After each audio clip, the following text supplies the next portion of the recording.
સંશોધનનો મુખ્ય હેતુ શું છે? નવી માહિતીની શોધ કરવી. સંશોધનનું કયું મુખ્ય લક્ષણ છે? પદ્ધતિબદ્ધ. સંશોધનમાં નૈતિકતાનું મહત્વ કેમ હોય છે? સચોટતા અને વિશ્વસનીયતા જાળવવા માટે. નીચેના પૈકી કઈ સંશોધનની શ્રેણી છે? વૈજ્ઞાનિક સંશોધન. સંશોધનની શરૂઆત કઈ રીતે થાય છે? પ્રશ્નો ઊભા કરીને. નૈતિક સંશોધન શું દર્શાવે છે? નીતિ અને જવાબદારીનું પાલન. સંશોધનના કાર્યમાં કયો તબક્કો આવે છે? માહિતી એકત્ર કરવી. સંશોધન માટે કઈ બાબત આવશ્યક છે? તર્ક અને પુરાવા. સંશોધન કયા ક્ષેત્રમાં થઈ શકે છે? વિજ્ઞાન, સાહિત્ય ક્ષેત્ર, દવા, ઇન શોર્ટ દરેક ક્ષેત્રમાં. એક સંશોધક માટે સૌથી અગત્યની ગુણવત્તા કઈ છે? ઉત્સુકતા અને અધ્યયનની ઈચ્છા. સંશોધનની વસ્તુ શું હોવી જોઈએ? જમાના માહિતી વિશે આધારિત પ્રશ્નો. સંશોધનમાં વિખ્યાત પદ્ધતિ કઈ છે? સર્વેક્ષણ અને પ્રયોગ. રિસર્ચ માટે જરૂરી અવસરોમાં શું આવે છે? પુરાવો માટે સંશોધનની સામગ્રી. સંશોધનમાં સપોર્ટિવ કે સામાજિક દ્રષ્ટિ શું છે? સંશોધનની એક્સેબિલિટી અને સોશિયલ ઇમ્પેક્ટ. સંશોધન ક્ષેત્રમાં ઇન્ટરેક્ટિવનું કેમ મહત્વ છે? સહભાગિતા સાથે વેલ્યુ એડિશન. સંશોધન એથિક્સ માટેની જાગૃતિ શું જરૂરી છે? સંશોધનની યોગ્ય સંપાદન ક્ષમતા માટે. રિસર્ચ મિસકન્ડક્ટર શાની સામે પ્રોટેક્શન પૂરું પાડે છે? બધા જ કરતા. નીચેના પૈકી કયું સંશોધનનો હેતુ નથી? મનોરંજન આપવું. વ્યવહારુ સંશોધનનો મુખ્ય ઉદ્દેશ્ય શું છે? તાત્કાલિક સમસ્યાનો ઉકેલ. નિમ્નમાંથી કઈ સંશોધન પદ્ધતિ ગુણવત્તાત્મક છે? કેસ સ્ટડી પદ્ધતિ. પાયાની સંશોધનમાં મુખ્ય ઉદ્દેશ્ય શું છે? સિદ્ધાંતોનો વિકાસ કરવો. એક સારા સંશોધનની લાક્ષણિકતાઓમાં શું સમાવિષ્ટ નથી? ભાવુકતા. સંશોધનમાં નૈતિકતાનું મહત્વ શું છે?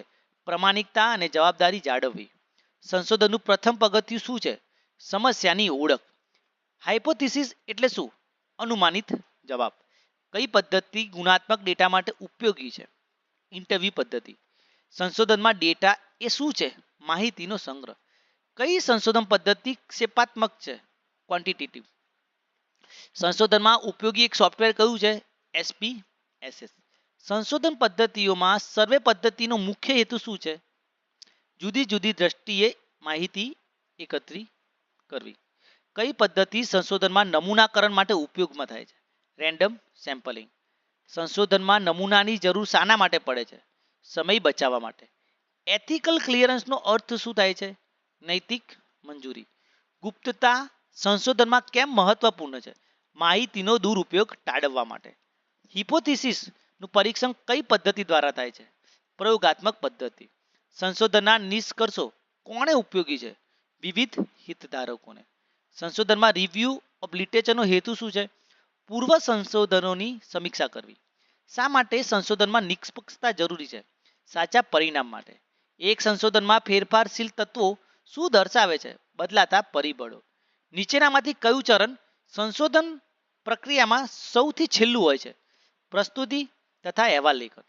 કઈ સંશોધન પદ્ધતિમાં અંકીય માહિતીનો ઉપયોગ થાય છે? માત્રાત્મક પદ્ધતિ. સંશોધનમાં ટાઈમ મેનેજમેન્ટ કેમ જરૂરી છે? સમયસર પરિણામ મળે તેના માટે. સંશોધનમાં પાયાની સંશોધનને અંગ્રેજીમાં શું કહે છે? Pure research. સંશોધનમાં ઇતિહાસ આધારિત અભિગમનો ઉપયોગ કઈ સ્થિતિમાં થાય છે? ભૂતકાળના મુદ્દાઓ માટે. સંશોધનમાં ડેટા વિશ્લેષણનું મહત્વ શું છે? માહિતીનું અર્થઘટન કરવું. સંશોધનમાં ડેટા કોલેક્શન ટૂલ કયું નથી? સ્કેચિંગ. સંશોધનમાં રેફરન્સનો ઉપયોગ શેના માટે થાય છે? પુરાવા આપવા માટે. કઈ સંશોધન પદ્ધતિ ભૂગોળ અને સમાજશાસ્ત્ર માટે વધુ યોગ્ય છે? સર્વે પદ્ધતિ. સંશોધનમાં નમૂનાના કદનું નિર્ધારણ શાના પર આધારિત છે? વસ્તી અને તેનો હેતુ. સંશોધનમાં ફિલ્ડ વર્કનો અર્થ શું થાય છે? ભૂમિ સ્તરે માહિતી એકત્રિત કરવી.